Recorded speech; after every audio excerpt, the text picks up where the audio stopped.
আল্লাহর গজব, ওয়াল্লাহি আল্লাহর কসম করে বলতেছে, আল্লাহ পাকের গজব আপনারা জোর করে ডেকে নিয়ে আসতেছেন। এই সমিতিকে প্রমোট করে, ট্রান্সফারকে প্রমোট করে, শিক্ষা থেকে ইসলামকে বাদ দিতে দিতে, সুদ ভিত্তিক অর্থনৈতিক ব্যবস্থার মধ্য দিয়ে, পশ্চিমাদের আনুগত্যের মধ্য দিয়ে আল্লাহ পাকের গজব জোর করে টেনে আনতেছেন আপনারা। আমরা সতর্ক করতেছি আপনাদেরকে, আল্লাহর গজব চলে আসলে কেউ রেহাই পাবে না, না ভালো আর না মন্দ, কেউই না, কেউ না। আর আমরা যারা ভালো সাজার চেষ্টা করতেছি, ভাই আমি নিজে বাঁচলে বাপের নাম, ওর উপরে আগে সবার আগে আযাব আসবে, ওর উপরে আগে আযাব আসবে। কারণ সে জানতো, জেনেও কথা বলে নাই কেন, জেনেও মানুষকে সতর্ক করে নাই কেন। আমি কথাগুলো খুব ক্ষোভ থেকে বলতেছি, কারণ এগুলো দেখতে দেখতে দেখতে দেখতে আর সহ্য করতে পারতেছি না। কুলু কাওলান সাদীদা, একদম স্বচ্ছ সোজা কথা বলো, যাতে মানুষ, আমার ভাই আপনারা সত্য মিথ্যা চিনে নিতে পারেন। যখন উম্মতের উপর যখন কোনো পরীক্ষা আসে, ভালো করে বোঝেন, উম্মার উপর যখন কোনো পরীক্ষা আসে, যখন আপদ বিপদ বিপর্যয় আসে, ওই সময় আপনি চিনতে পারবেন কে প্রকৃত কাফের, কে জালেম, কে মুনাফিক, আর কে প্রকৃত মুমিন।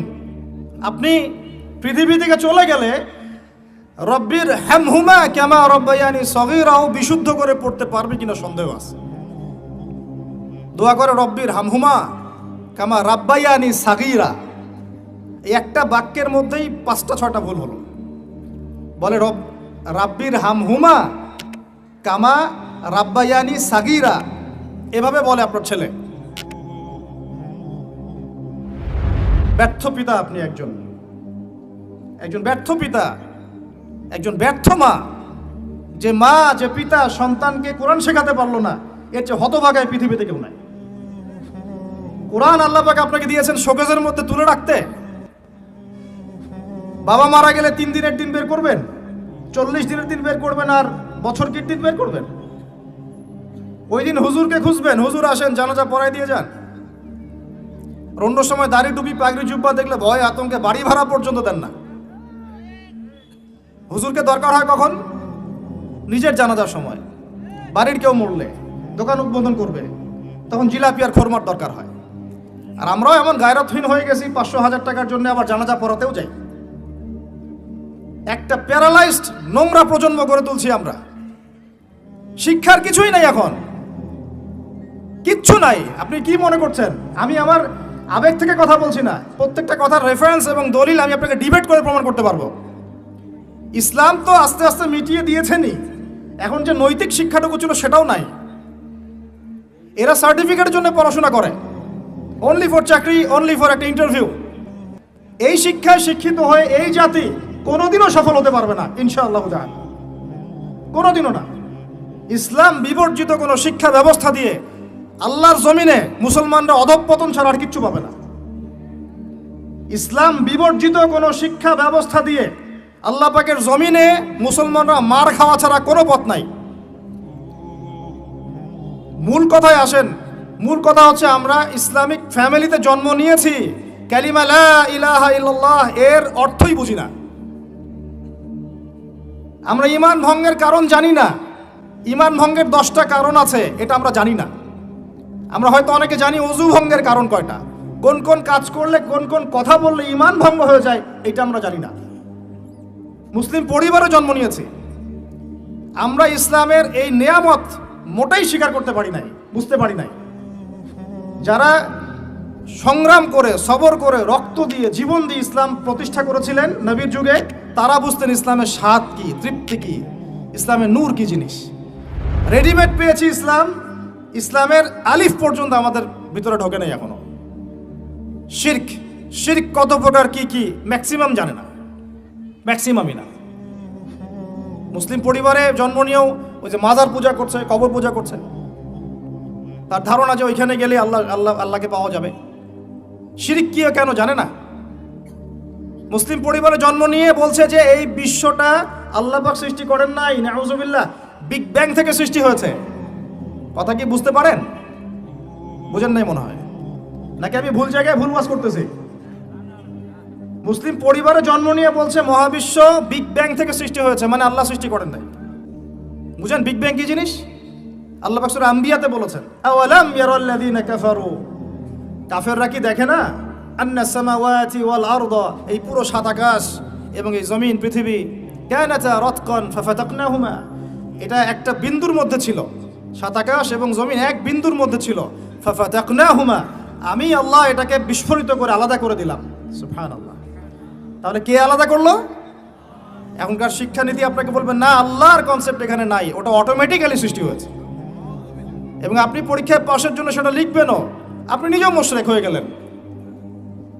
লা ইলাহা কালিমা পড়ার পরেও, লা ইলাহা ইল্লাল্লাহ কালিমা পড়ার পরেও মুশরিক হয়ে গেলেন। আল্লাহ পাকের হালাল অর্থনীতি আমরা হারাম করে দিলাম, আল্লাহ পাকের হারাম অর্থনীতি ফরজ করে নিলাম। সুদ এখন ফরজ পুরো বিশ্বে, কেউ সুদের বাইরে নাই, আমি আপনি কেউ না, কেউ না। এবং যে কাগজের টাকা ইউজ করছি এর মতো সুদ আছে, ইলেকট্রনিক মানি ইউজ করছি এর মতো সুদ আছে। এ কে বুঝাবে এগুলো মানুষকে? আমরা তো পড়ে আসি হাত বাঁধা নিয়ে, কে কোথায় হাত বাঁধি, আমিন জোরে না আসতে, এইগুলোই আমাদের আলোচনার ইস্যু।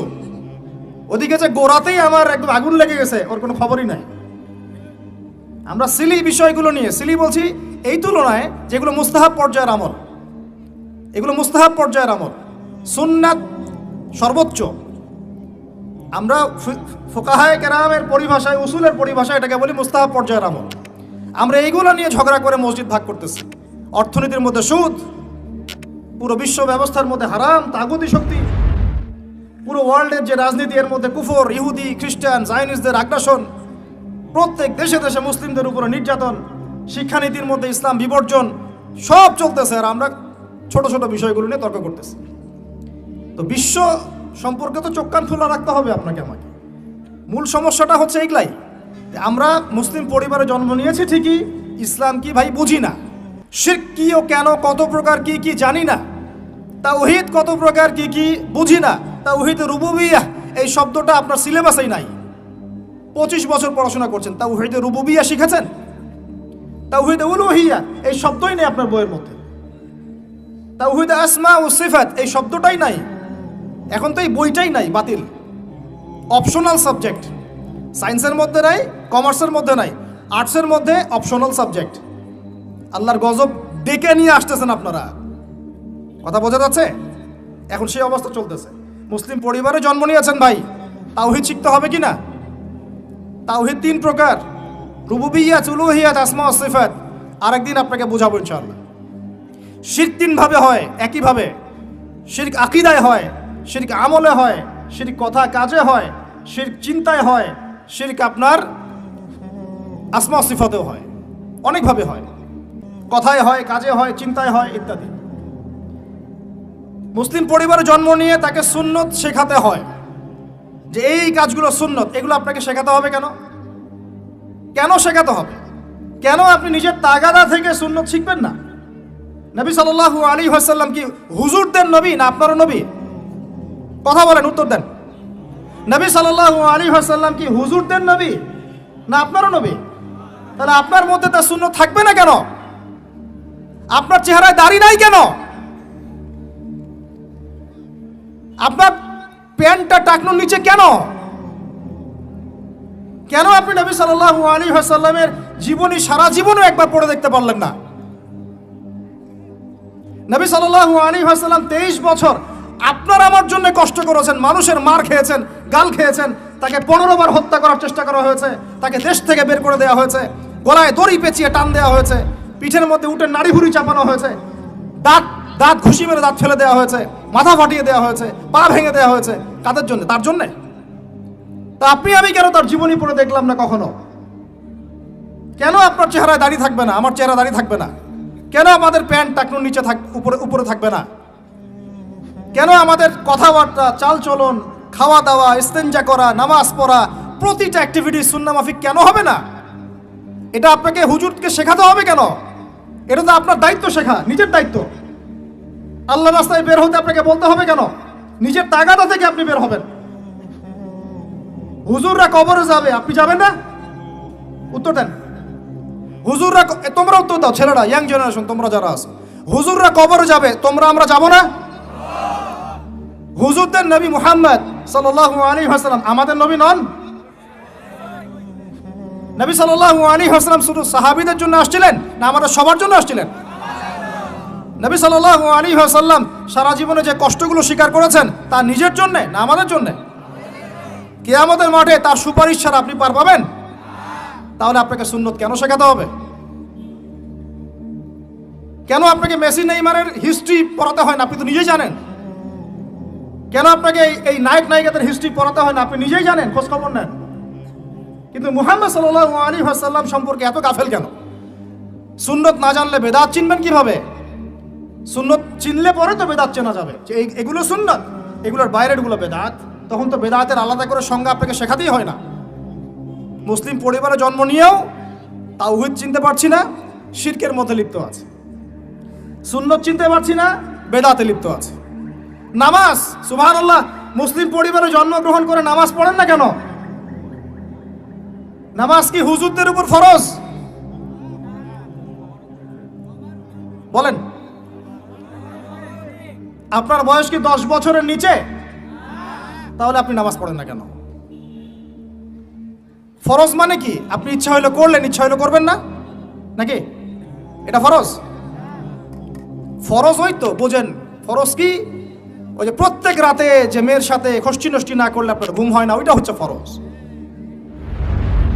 স্কুলে কলেজে গিয়ে মেয়েদের সাথে অ্যাফেয়ার্স করা, ডেটিং করা, এই পাবজি খেলা, আমাদের সবার উপর এখন ইউটিউবিং, ফেসবুকিং ফরজ। ফরজ বোঝেন, এইভাবে বোঝেন, এগুলো হচ্ছে ফরজ আপনার উপরে। তো সালাত, হাইয়া আলা সালাত প্রত্যেক দিন আপনার কানে যায়, কেন সালাতে আসেন না? হাইয়া আলাল ফালাহ আপনার আমার কানে যায়, কেন সালাতে আসেন না? কখন সালাতে আসবেন?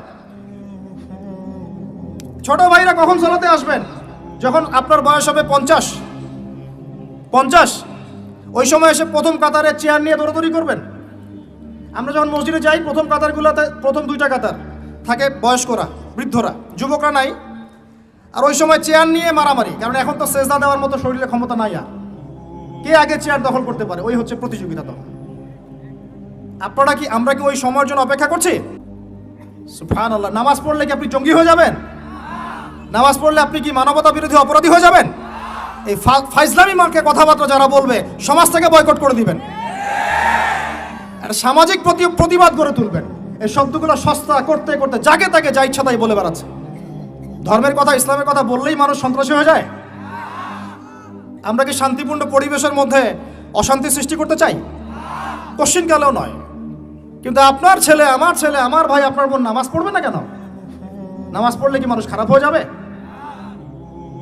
বাংলাদেশে যে শিক্ষা প্রতিষ্ঠানগুলো সবচেয়ে ভালো করে, এই তো আপনাদের এখানে ক্যাডেট কলেজ আছে না, রেজাল্ট ওদের চেয়ে ভালো কেউ করে? দেখেন প্রত্যেকটা স্টুডেন্ট যাদের নামাজ ফরজ, নামাজ পড়ে ঠিকঠাক মতো, 5 ওয়াক্ত নামাজ টাইম টু টাইম পড়ে। 5 ওয়াক্ত নামাজ তারা টাইম টু টাইম পড়তে পারে, ফিজিক্যাল এক্সারসাইজ করে, খাওয়ার সময় খায়, খেলার সময় খেলে, ঘুমের সময় ঘুমায়, পড়ার সময় পড়ে। তারা ভালো করে না? ভাই, মুসলিম পরিবারে জন্ম নিয়েও নামাজ পড়ি না। আরো বড় কথা তো বলতে বাকি আছে এখনো। মুসলিম পরিবারে জন্ম নিয়েও হালাল খায় না, বেশিরভাগই হারামের সাথে থাকে। আমাদের সমাজের ম্যাক্সিমাম সুদখোর এখন, ম্যাক্সিমাম।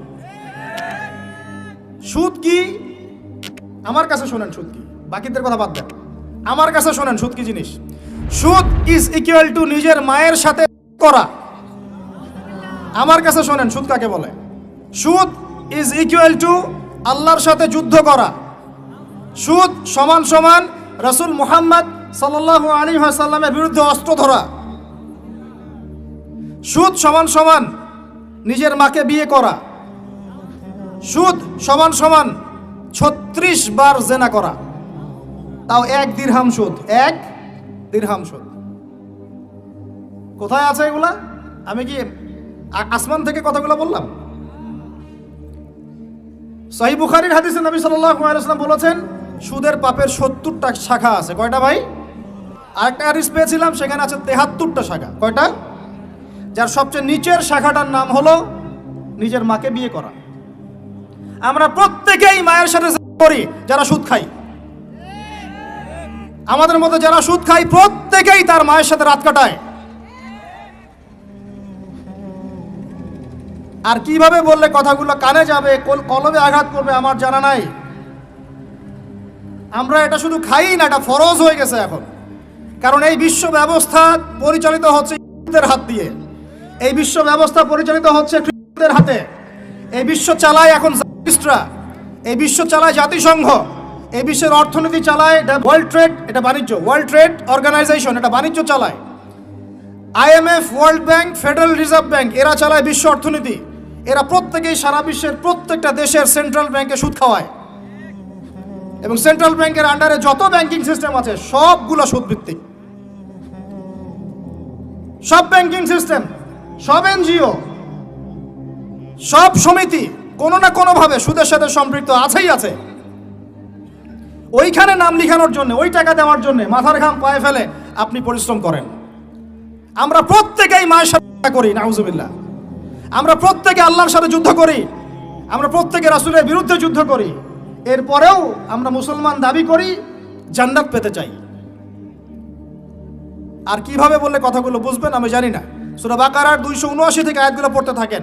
ইয়া আইয়ুহাল্লাযীনা আমানু, হে মুমিনগণ, ইত্তাকুল্লাহ, আল্লাহকে ভয় করো, ওয়া যারু মা বাকিয়া মিনার রিবা, সুদ ছেড়ে দাও। ইন কুনতুম মুমিনিন, যদি মুমিন হয়ে থাকো সুদ ছেড়ে দাও। ফা ইল্লাম তাফআলু, যদি সুদ না ছাড়োস, কথাটা এরকম ঢাকাইয়া ভাষায়, যদি সুদ না ছাড়োস, ফাযানু বিহারবিন মিনাল্লাহি ওয়া রাসূলিহি, তাহলে আল্লাহ এবং তার রাসূলের সাথে যুদ্ধের ঘোষণা শুনে রাখো। আল্লাহ এবং তার রাসূলের সাথে যুদ্ধ করে কেউ সফল হবে? কি হবে আমি বলে দেই সামনে। ইয়ামহাকুল্লাহু রিবা ওয়া ইউরবিস সাদাকাত, আল্লাহ পাক সব সুদগুলোকে একেবারে সমূলে ধ্বংস করবেন। দেখে নিয়েন, পুরো বিশ্বের অর্থ ব্যবস্থা পড়ে যাবে। এই ওয়ার্ল্ড ব্যাংক যা দেখছেন, world bank, federal reserve, dollar, এগুলো সব পড়ে যাবে, একেবারে ধ্বংস যাবে দেখবেন। আর অর্থ ব্যবস্থার উপর একচ্ছত্র অধিকার নিয়ে নেবে ওই যে প্যাটেন যারা দখল করতেছে, ওরা আস্তে আস্তে সোনা রিজার্ভ করতেছে, সোনা। আমরা তো, আমাদেরকে তো বুঝাইতে হয় যে গোল্ড কয়েন, দিনার, দিরহাম ইসলামিক কারেন্সি, আর কিছু মাথা মোটার মাথায় ওগুলো ঢোকে না। ওরা বলে নতুন কি এগুলো নিয়ে আসলো, এগুলো ইসলামিক কারেন্সির কথা কোরআনেই আছে। ওরা এগুলো করতেছে আর আমরা বসে বসে সুদ খাই। একটা কাগজের টাকা যার মান তার ভিতরে থাকে না, অন্য কোথাও থেকে নিয়ন্ত্রিত হয়, এগুলো বুঝাতে হয়। সুবহানাল্লাহ, মানুষ নামাজের পরে মোনাজাত করতে হবে না হবে না এই বেদাত খুব ভালো বুঝে, মিলাদের বেদাত খুব ভালো বুঝে। মানে এগুলো নিয়ে তুল কালাম করে রেখে দেয় একদম সমাজ। মসজিদ ভাগ হয়ে যায়, মারামারি, কাটাকাটি, কেউ কেউ আবার শহীদও হয়, ঠিক আছে। কিন্তু অর্থনীতির বেদাত বোঝে না, রাজনীতির বেদাত বোঝে না, সংস্কৃতির বেদাত বোঝে না, শিক্ষার বেদাত বোঝে না। কত বড় মাথা মোটা মানুষ। আপনি 1 লক্ষ টাকা আর্ন করেছেন, রেখে দেন আপনার স্ত্রীর কাছে। 1 লক্ষ টাকা আর্ন করতে আপনার সময় লাগছে 12 মাস। প্রতিদিন শ্রম দিয়েছেন 10 ঘন্টা করে। ওয়াইফকে দিলেন, হে ফাতিমা, আয়েশা, মারিয়াম, হে খাদিজা, এই টাকাটা রেখে দাও, আমরা জমাই, সেভ করি। তো সে মাশাআল্লাহ রেখে দিল। 10 বছর পর সে 1 লাখ টাকা বের করে আপনি দেখতে পাচ্ছেন, আরে 1 লাখ টাকা তো 1 লাখ টাকার মানে নাই, এর মান তো কমে 80,000 টাকা হয়ে গেছে। কথা বোঝা যায় না? মাথার উপর দিয়ে যায়, বুঝেন কিছু? ওই যে 20,000 টাকা আপনি হারালেন, ওই 20,000 টাকা আর্ন করতে আপনার সময় দেওয়া লাগে নাই, শ্রম দেওয়া লাগে নাই। তারপরে শ্রম আর সময় গেল কোথায়? আমি যদি আপনাকে বলি, ভাই আপনাকে আমি 1 মাস চাকরি দিলাম, আমার ফার্মে কাজ করেন, 1 মাস কাজ করে আপনার স্যালারি হতো 20,000 টাকা, তা আমি সেটা যদি না দেই, আমি কি জালেম না? আমাকে কি আপনি শ্রদ্ধা করবেন না পিটাবেন বলেন? এখন যে আপনার এই যে 1 মাসের শ্রম যে চলে গেল, 20,000 টাকা নাই, কে নিল? এটা কি ভ্যানিশ হয়ে গেল আসমানে? ইনফ্লেশন যখন হয়, টাকার মান যখন কমে যায়, মনে রাখবেন কিছু কমলে কিছু বাড়ে। আপনার কমলে কারো বাড়ে, আপনার বাড়লে কারো কমে, এটাই নিয়ম। ব্যবসা করছেন আপনি, আপনি লাভ করলে কেউ লস করবে, কেউ লস করলে আপনি লাভ করবেন। টাকা ঘুরতে থাকবে মার্কেটের মধ্যে। এগুলো বোঝাবে কি? আসলে আমি তো এখানে এগুলা কথা ডিটেলস বলতে পারবো না, আমার আলোচনার টপিক একটা আছে, ওইদিকে যেতে হবে। অর্থনীতি নিয়ে আমাদের এত জ্ঞানের স্বল্পতা, এত জ্ঞানের স্বল্পতা। আর আমরা বিগত 20-30 বছর থেকে এমন এমন বিষয় নিয়ে একে অপরের সাথে লড়াই করতেছি, মূল বিষয় বাদ দিয়ে। আস্তে আস্তে আস্তে আস্তে সুদের জালে আমরা একদম সবাই অক্টোপাসের মতো পেঁচিয়ে গেলাম। আল্লাহর কসম করে বলতেছি, আমি আপনাদের কাছে বাহবা পাওয়ার আশা একটা কথা বলতেছি না। আল্লাহর কসম করে বলতেছি, আমি আমার উপরে কোনো বিপদ আসার ভয়েও চুপ থাকতেছি না। আমি আল্লাহর কসম করে বলতেছি যে আমি আপনাদের কাছে দুনিয়াবি স্বার্থেই কথাগুলো বলতেছি না। ওয়াল্লাহি আল্লাহর সন্তুষ্টি ছাড়া আমার এই কথাগুলো বলার পিছনে কোনো স্বার্থ নাই। আল্লাহর কসম করে বলতেছি যে ওখানে যারা লড়াই করতেছে এরা সত্যিকারের মুজাহিদ। এদের মতো ভালো মানুষ, সৎ মানুষ এবং সাহসী মানুষ আল্লাহর জমিনে এখন আর কেউ বেঁচে নাই। এবং ওদের উপরে যা জুলুম হয়েছে বিগত 100 বছর থেকে, এরকম জুলুম পৃথিবীর ইতিহাসে কারো উপরে কখনো হয় নাই। এরা এই বিশ্বের নতুন ফেরাউন, এরা এই বিশ্বের নতুন নমরুদ। আল্লাহ রাব্বুল আলামিন এইকে যেন ধ্বংস করেন। আল্লাহুম্মা আমিন। আল্লাহ পাক মাজলুমদের উপর নুসরা নাজিল করেন। আল্লাহুম্মা আমিন। বিষয়টা হচ্ছে এই, আমরা মুসলিম পরিবারে জন্ম নিয়েছি, বাট এগুলো বুঝি না। অর্থনীতি হালাল হারাম বুঝি না। আল্লাহ বলছেন সুদ খায়ও না, এটা মায়ের সাথে জেনা করা, আল্লাহর সাথে যুদ্ধ করা, রাসূলের সাথে যুদ্ধ করা, তাও খাচ্ছি দিব্যি। আমাকে বলেন, মনে করেন এখানে একটা বিল্ডিং আছে, এটা একটা পতিতালয়, নাউজুবিল্লাহ। এটা বুঝি কি পতিতালয় কি জিনিস? বুঝেন তো? এখন তো সুবহানাল্লাহ এমন যুগ, এক সময় ছেলেরা মেয়েদেরকে হায়ার করে নিয়ে যাইতো রাত কাটানোর জন্য। এই 10-15 বছর আগের কথা বলছি। ছেলেরা মেয়েদেরকে এক রাতের জন্য হায়ার করত। এটা জানেন না আপনারা? এখন কোন যুগ জানেন? আমরা ঢাকা শহরেও থাকি। এখন এমন যুগ চলতেছে, একটা ছেলে রাত কাটার জন্য আরেকটা ছেলেকে হায়ার করে। আমি বলেছি না শুরুতে, আল্লাহর গজব জোর করে টেনে নিয়ে আসতেছে। মাঝে মাঝে একটু নড়তেছে না ভূমিকম্প, এগুলো কিচ্ছু না, একটা বড় কিছু হবে। আল্লাহ মাফ করুক আমাদেরকে। আমার মন বলে একটা বড় কিছু হবে। যা শুরু করছি আমরা আল্লাহর সাথে আমরা যা দ্রোহিতা শুরু করেছি, ব্যক্তি জীবন থেকে শুরু করে রাজনীতি পর্যন্ত, আল্লাহর গজব জোর করে টেনে নিয়ে আসতেছেন। আমার এখানে শিক্ষা প্রতিষ্ঠান গড়ে তোলা কোনো উদ্দেশ্য না।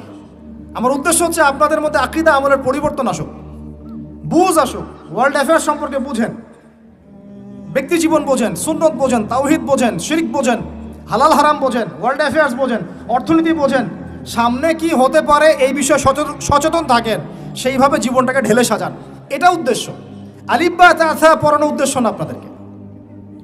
এটা বাসায় পড়তে পারবেন যে কোনো হুজুরের কাছে। শিক্ষা নিয়ে আমি কিছু কথা বলে শেষ করে দিব, তার আগে আমি বোঝানোর চেষ্টা করতেছি। আল্লাহর কসম, আমরা লা ইলাহা ইল্লাল্লাহ কালিমার মর্মই বুঝি নাই।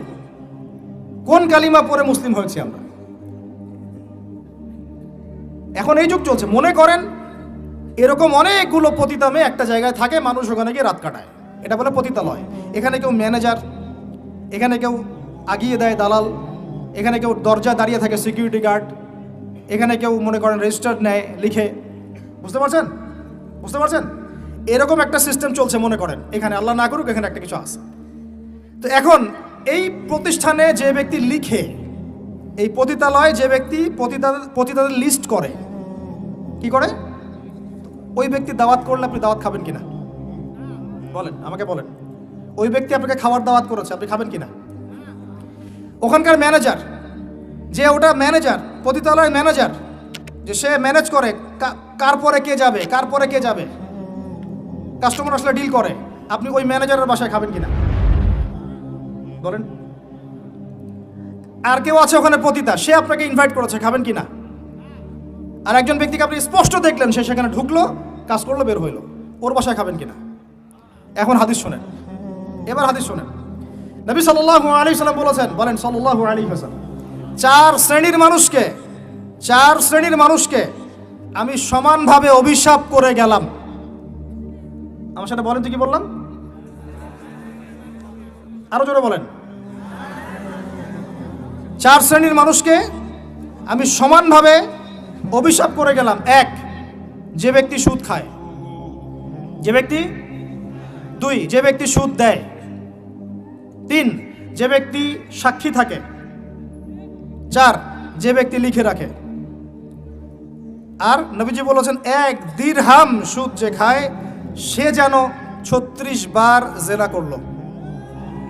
এখন বলেন, আপনি সারা জীবন পড়াশোনা করে যে জবটার পিছনে ছুটছেন, আপনার জবটা এর মধ্যে পড়ে কিনা? আমি কি বুঝাইতে পারলাম? এরপরেও যদি না বোঝেন, আর কিচ্ছু বলার নাই। ছোট্ট একটা হালাল ব্যবসা করেন, ছোট্ট একটা হালাল কৃষিকাজ করেন, মাথার ঘাম পায়ে ফেলে খান, একটা বই লিখেন, বই লিখে হাদিয়া নেওয়া জায়েজ আছে, সমস্যা নাই। অথবা আপনি মাদ্রাসায় পড়ান, মাদ্রাসায় পড়িয়ে আপনি মাসিক অনারিয়াম নিতে পারবেন, সমস্যা নাই। বা সরকারি কোনো জব করেন, সৎ থাকেন, দুর্নীতি করেন না, ঘুষ খায়েন না, যতটুকু সরকার দিচ্ছেন নিয়ে নেন, ব্যাস ঠিক আছে, কোনো সমস্যা নাই। মালের যাকাত আদায় করেন, যার যার হক তাকে তাকে দেন, ইনশাল্লাহ কোনো প্রবলেম নাই। আল্লাহর দোহাই লাগে ভাই সুদের কাছে যায় না, আল্লাহর দোহাই লাগে ভাই কিসের কাছে যায় না? আমার সাথে বলেন, আমরা সুদ থেকে তওবা করতেছি। হে আল্লাহ, আমরা সুদ থেকে তওবা করছি। হে আল্লাহ, আমরা শিরক থেকে তওবা করছি। হে আল্লাহ, আমরা বেদাত থেকে তওবা করছি। আমরা হারাম খাওয়া থেকে তওবা করছি, জেনা থেকে তওবা করছি, আমরা ব্যভিচার থেকে তওবা করছি, বেনামাজি থেকে তওবা করছি, যাকাত না দেওয়া থেকে তওবা করছি, সমস্ত কবিরা গুনাহ থেকে তওবা করছি। অটল থাকতে পারবেন তো ইনশাল্লাহ?